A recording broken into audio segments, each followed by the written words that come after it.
Hello everyone, मैं अजय पाल यादव। हमारा topic न्यायपालिका चल रहा था।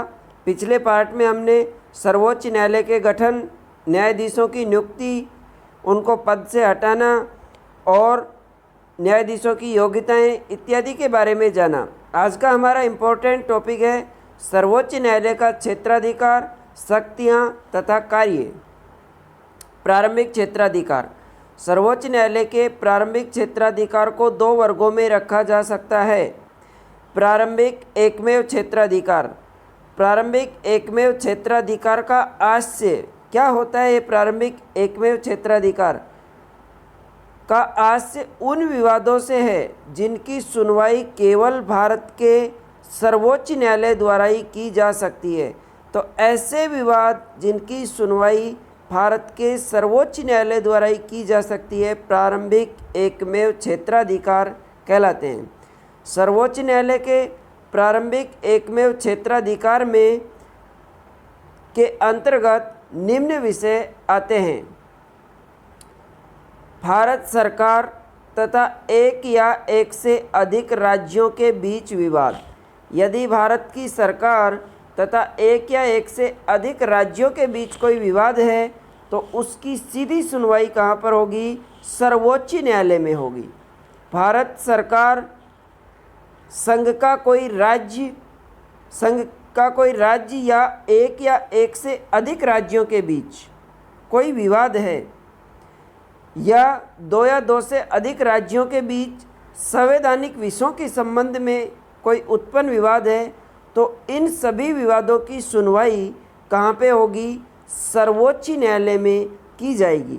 और ये सर्वोच्च न्यायालय का प्रारंभिक एकमेव क्षेत्राधिकार है। भारत सरकार या किसी राज्य के बीच विवाद है, दो से अधिक राज्यों के बीच विवाद है, दो से अधिक राज्यों के बीच संवैधानिक विषयों के संबंध में विवाद है, तो इन सब की सुनवाई कहाँ पर होती है? सर्वोच्च न्यायालय में होती है।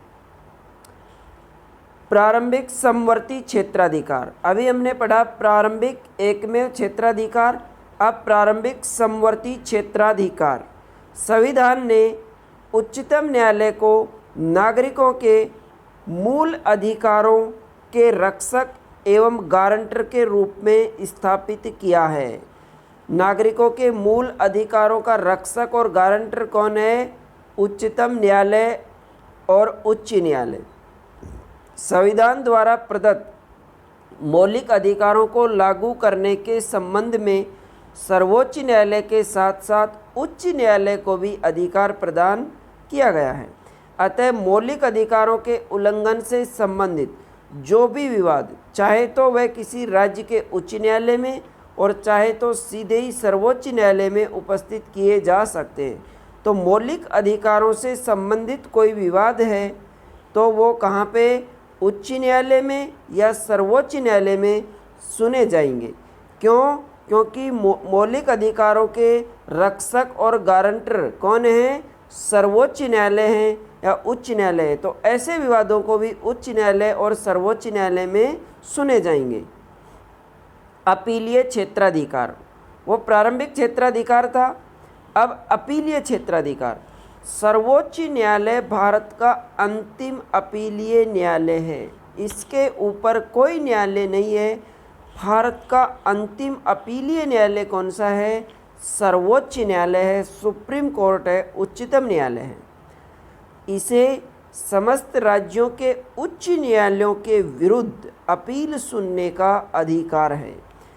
सभी राज्यों के जो हाई कोर्ट हैं, उच्च न्यायालय हैं, उन हाई कोर्ट के विरुद्ध अपील सुनने का अधिकार किसका है? सर्वोच्च न्यायालय को है, सुप्रीम कोर्ट को है। सर्वोच्च न्यायालय के अपीलीय क्षेत्राधिकार को निम्न 4 वर्गों में विभाजित किया जा सकता है। 4 वर्गों में।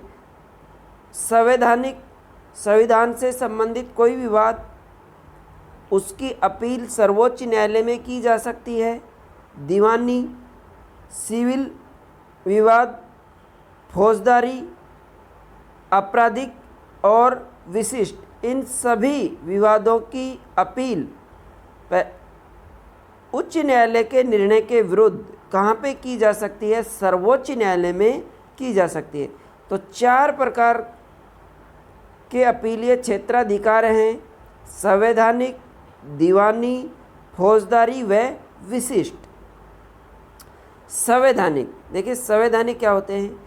संविधान के अनुच्छेद 132, संविधान के अनुच्छेद 132 के अनुसार यदि उच्च न्यायालय, हाई कोर्ट यह प्रमाणित कर दे कि विवाद में संविधान की व्याख्या से संबंधित कानून का कोई महत्वपूर्ण प्रश्न निहित है, तो उच्च न्यायालय के निर्णय की अपील सर्वोच्च न्यायालय में भी की जा सकती है। उच्च न्यायालय यह प्रमाणित कर दे कि संविधान की व्याख्या से संबंधित कानून का कोई महत्वपूर्ण प्रश्न निहित है, तो उच्च न्यायालय के निर्णय की अपील कहाँ की जा सकती है? सर्वोच्च न्यायालय में की जा सकती है। ये कैसे विवाद है? संवैधानिक, अनुच्छेद 132। दीवानी मामले, देखिए सबसे पहले तो दीवानी मामले होते क्या हैं? दीवानी मामले सिविल केस होते हैं।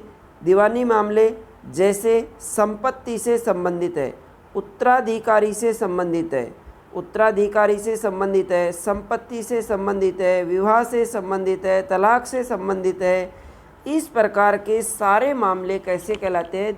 दीवानी मामले कहलाते हैं।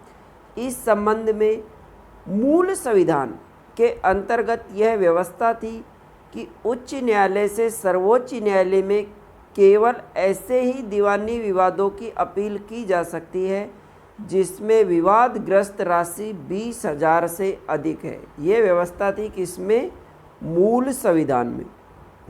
किंतु 1973 में हुए 30वें संविधान संशोधन द्वारा अनुच्छेद 133 को संशोधित कर उक्त राशि की सीमा हटाते हुए अब यह निश्चित किया गया कि सभी दीवानी विवादों की अपील सर्वोच्च न्यायालय में की जा सकती है। तो सभी दीवानी विवादों की अपील यानी उच्च न्यायालय के निर्णय के विरुद्ध सभी दीवानी मामलों की अपील कहाँ पे की जा सकती है? सर्वोच्च न्यायालय में की जा सकती है। फौजदारी मामले, दीवानी फौजदारी मामले, फौजदारी के क्षेत्र में उन विवादों में उच्च न्यायालयों के निर्णय के विरुद्ध सर्वोच्च न्यायालय में अपील की जा सकती है जिनमें, लेकिन अब फौजदारी क्या होता है? ये फौजदारी मामले क्या होते हैं? क्रिमिनल केस जैसे चोरी, डकैती, लूट, हत्या, ये सारे मामले क्या कहलाते हैं? फौजदारी मामले कहलाते हैं, दंडिक मामले कहलाते हैं, आपराधिक मामले कहलाते हैं। तो कौन कौन सी मामलों की अपील सर्वोच्च न्यायालय में की जा सकती है?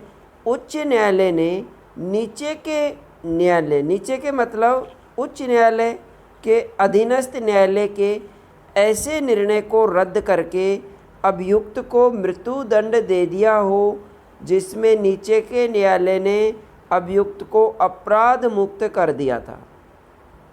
उच्च न्यायालय के अधीनस्थ न्यायालय ने किसी व्यक्ति को अपराध मुक्त कर दिया, फिर इसकी अपील की गई उच्च न्यायालय में और उच्च न्यायालय ने उस व्यक्ति को मृत्युदंड दे दिया, तो इस मामले की अपील की जा सकती है कहाँ पे? सर्वोच्च न्यायालय में। उच्च न्यायालय ने नीचे के न्यायालय में चल रहे किसी विवाद को अपने यहाँ लेकर अभियुक्त को मृत्युदंड दे दिया। ऐसा कोई मामला जो अधीनस्थ न्यायालयों में चल रहा था लेकिन उच्चतम न्यायालय ने उसको अपने यहाँ पर ट्रांसफ़र करवा लिया और उसके बाद अभियुक्त को क्या दे दिया? मृत्युदंड दे दिया, तो इसकी अपील भी सर्वोच्च न्यायालय में की जा सकती है।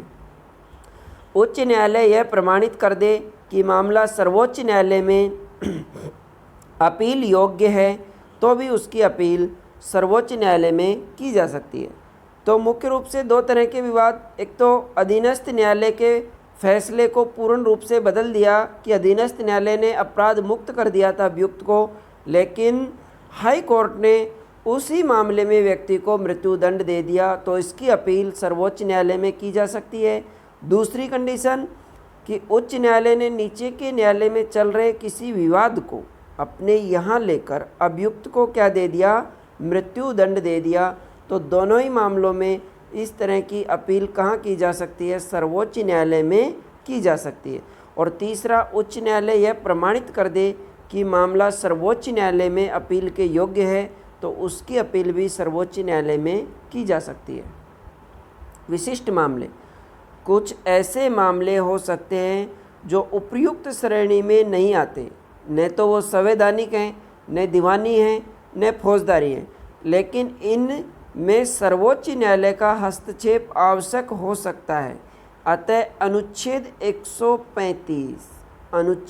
135 के अनुसार सर्वोच्च न्यायालय को अधिकार दिया गया है कि सैनिक न्यायालय को छोड़कर वह भारत के अन्य किसी न्यायालय अथवा न्याय मंडल के विरुद्ध सर्वोच्च न्यायालय में अपील की अनुमति प्रदान कर दे। यह सर्वोच्च न्यायालय पे डिपेंड करता है कि वो अपील की अनुमति देता है या नहीं देता है, लेकिन यहाँ पे कंडीशन रहेगी सैनिक न्यायालय को छोड़कर। सैनिक न्यायालयों के मामले के विरुद्ध अपील नहीं सुनता है, अन्य में वो अनुमति प्रदान कर सकता है। तो ये विशिष्ट मामले थे।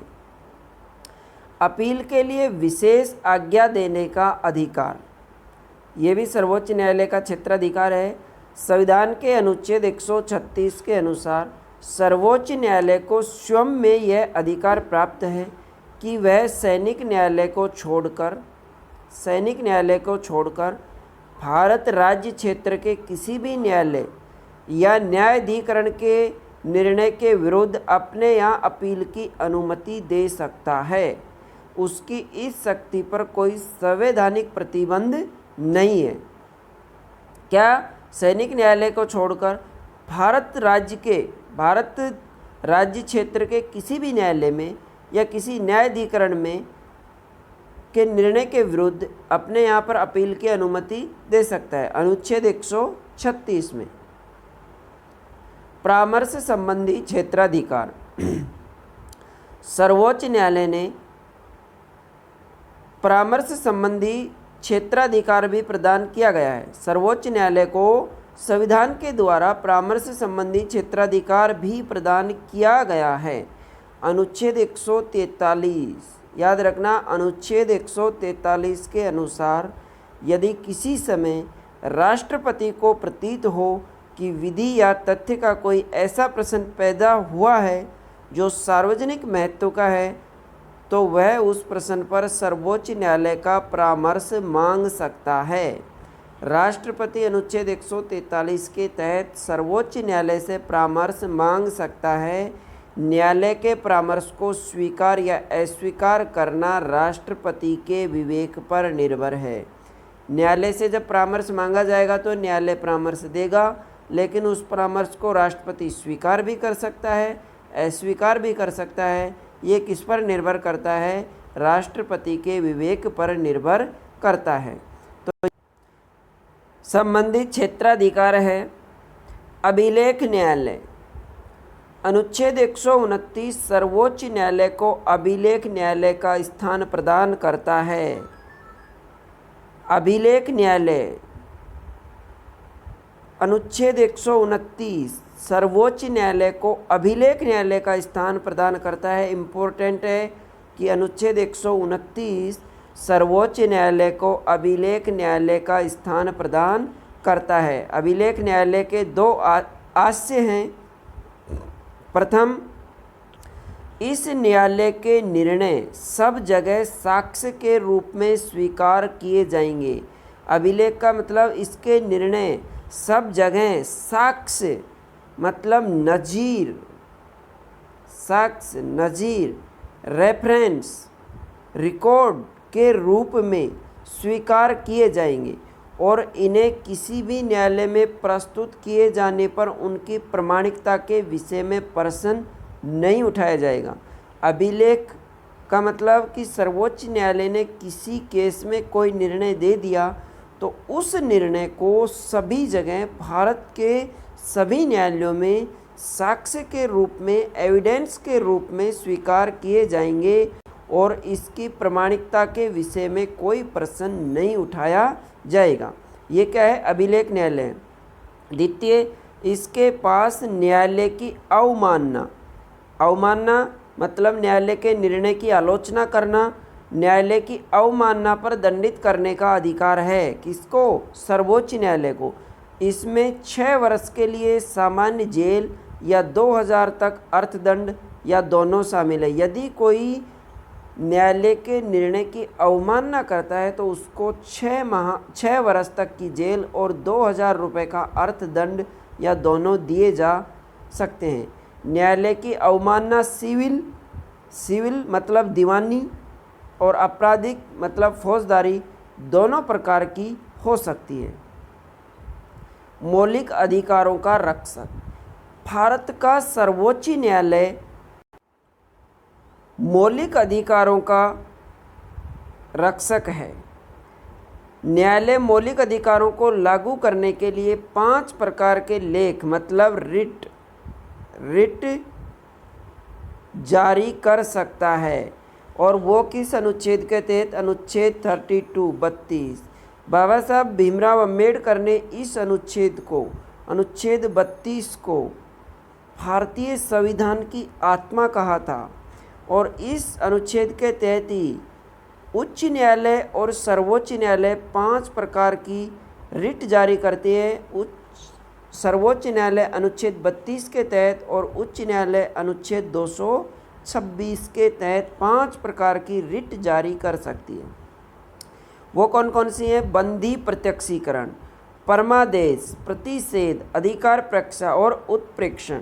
देखिए ये क्या होता है? बंदी प्रत्यक्षीकरण, यदि किसी व्यक्ति को गिरफ्तार कर लिया जाता है तो उस व्यक्ति को 24 घंटे के अंदर न्यायालय में पेश किया जाएगा। बंदी प्रत्यक्षीकरण का अर्थ होता है प्रस्तुत करना, शरीर को प्रस्तुत करना। तो उस व्यक्ति को कहाँ पे पेश किया जाएगा? न्यायालय में पेश किया जाएगा।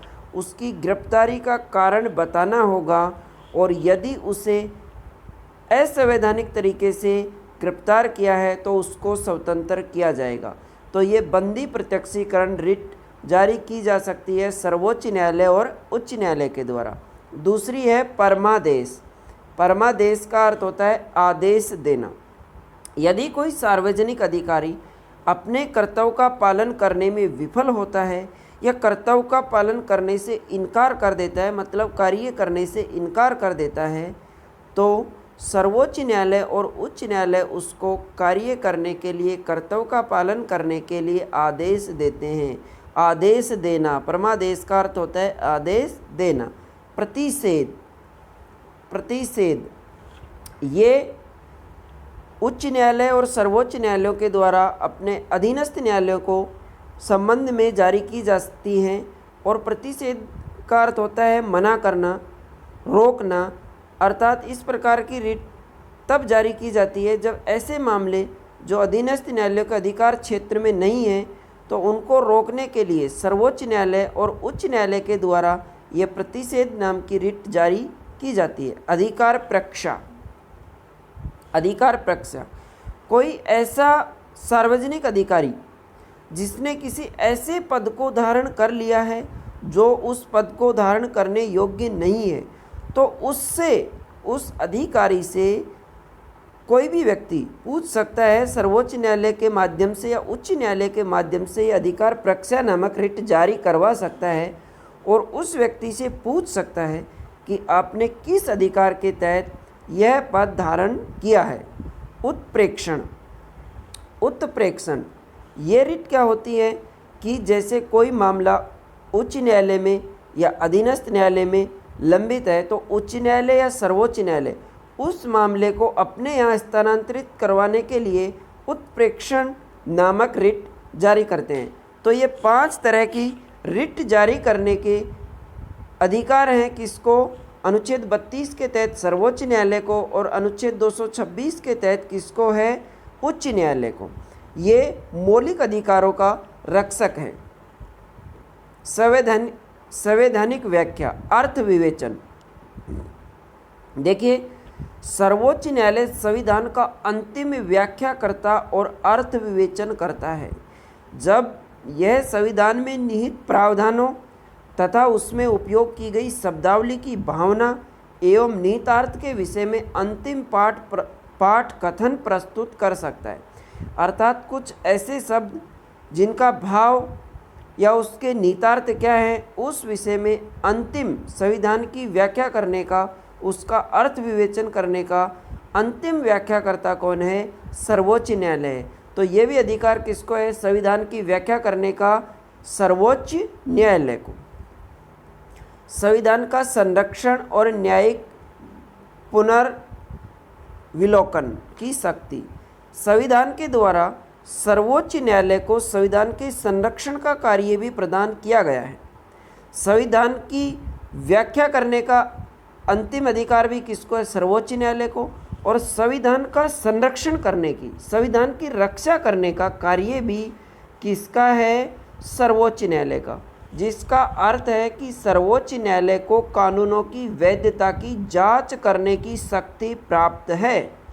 अनुच्छेद 131 और अनुच्छेद 132 सर्वोच्च न्यायालय को, अनुच्छेद 131 इम्पोर्टेंट और अनुच्छेद 132 सर्वोच्च न्यायालय को संघीय तथा राज्य सरकारों द्वारा निर्मित विधियों के पुनर्विलोकन का अधिकार देते हैं। अनुच्छेद 132 और अनुच्छेद 131 सर्वोच्च न्यायालय को संघीय मतलब केंद्र सरकार और राज्य सरकारों द्वारा निर्मित विधियों के पुनर्विलोकन का अधिकार देते हैं। अर्थात संघ सरकार द्वारा और राज्य सरकार द्वारा ऐसी विधियों का निर्माण किया जाता है कि वो संविधान के आधारभूत ढांचे के खिलाफ है या संविधान का उल्लंघन करती है, तो उनको गैर संवैधानिक घोषित कर सकते हैं सर्वोच्च न्यायालय। और संविधान का संरक्षण और न्यायिक पुनर्विलोकन की शक्ति इस प्रकार सर्वोच्च न्यायालय को प्रदान की गई है। तो ये है न्यायिक पुनर्विलोकन कि संघीय और राज्य सरकारों द्वारा निर्मित विधियों का पुनर्विलोकन का अधिकार ये किसको है? सर्वोच्च न्यायालय को है। तो आज का ये टॉपिक सर्वोच्च न्यायालय का क्षेत्राधिकार तथा शक्तियाँ बहुत इम्पोर्टेंट टॉपिक था परीक्षा की दृष्टि से, और प्रतियोगी परीक्षाओं की दृष्टि से भी इम्पोर्टेंट टॉपिक है, क्योंकि कॉन्सेप्ट और फैक्ट के क्वेश्चन इसमें बहुत अधिक है।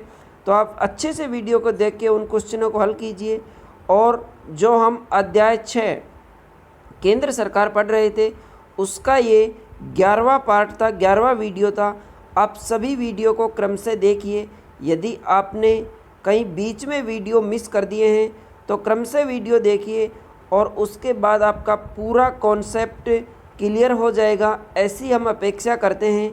यदि इसके बाद भी कोई समस्या है तो आप कमेंट कीजिए और उसका जवाब दिया जाएगा।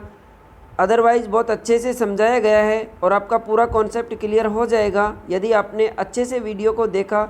और वीडियो देखने के बाद जो पार्ट के अंत में क्वेश्चन है उनको हल कीजिएगा। प्रतियोगी परीक्षाओं की तैयारी कर रहे साथियों से भी कि भारत की राज्य व्यवस्था सभी प्रतियोगी परीक्षाओं में, चाहे वो पटवारी हो, कांस्टेबल हो, रीट हो, एसआई हो, सभी में पूछा जाता है यहाँ से क्वेश्चन। तो आपके लिए भी ये लेसन बहुत इम्पोर्टेंट है और यहाँ से फैक्ट भी बहुत सारे शामिल किए हैं जो प्रतियोगी परीक्षाओं में पूछे जाने लायक हैं। इसके अलावा कॉन्सेप्ट भी अपना क्लियर कीजिए, क्योंकि आजकल कॉन्सेप्ट के क्वेश्चन बहुत अधिक आते हैं। तो आपका कॉन्सेप्ट पूर्ण रूप से क्लियर होना चाहिए और फैक्चुअल क्वेश्चन कम आते हैं, कॉन्सेप्ट के अधिक आते हैं। तो कॉन्सेप्ट क्लियर कीजिए और कॉन्सेप्ट तभी क्लियर होगा तब आप फैक्ट वाली गाइड पढ़ना छोड़ेंगे और कॉन्सेप्ट की किताबें पढ़ेंगे, रेफरेंस बुकें पढ़ेंगे, एनसीईआरटी की किताबें पढ़ेंगे, राजस्थान बोर्ड की किताबें पढ़ेंगे। तो ये आपके लिए पर्याप्त रहेंगी, आपकी सफलता में कारगर सिद्ध होंगी, ऐसी हम आशा करते हैं, अपेक्षा करते हैं। और आप इन वीडियो को देखकर आपकी सफलता में कारगर सिद्ध हों, इन्हीं शुभकामनाओं के साथ आज के वीडियो में इतना ही। नेक्स्ट वीडियो में नए लेसन के साथ दोबारा मिलेंगे। आप चैनल को सब्सक्राइब करना, वीडियो अच्छा लगे तो लाइक करना, शेयर करना और कमेंट करना। तब तक के लिए धन्यवाद। नेक्स्ट वीडियो में दोबारा मिलते हैं।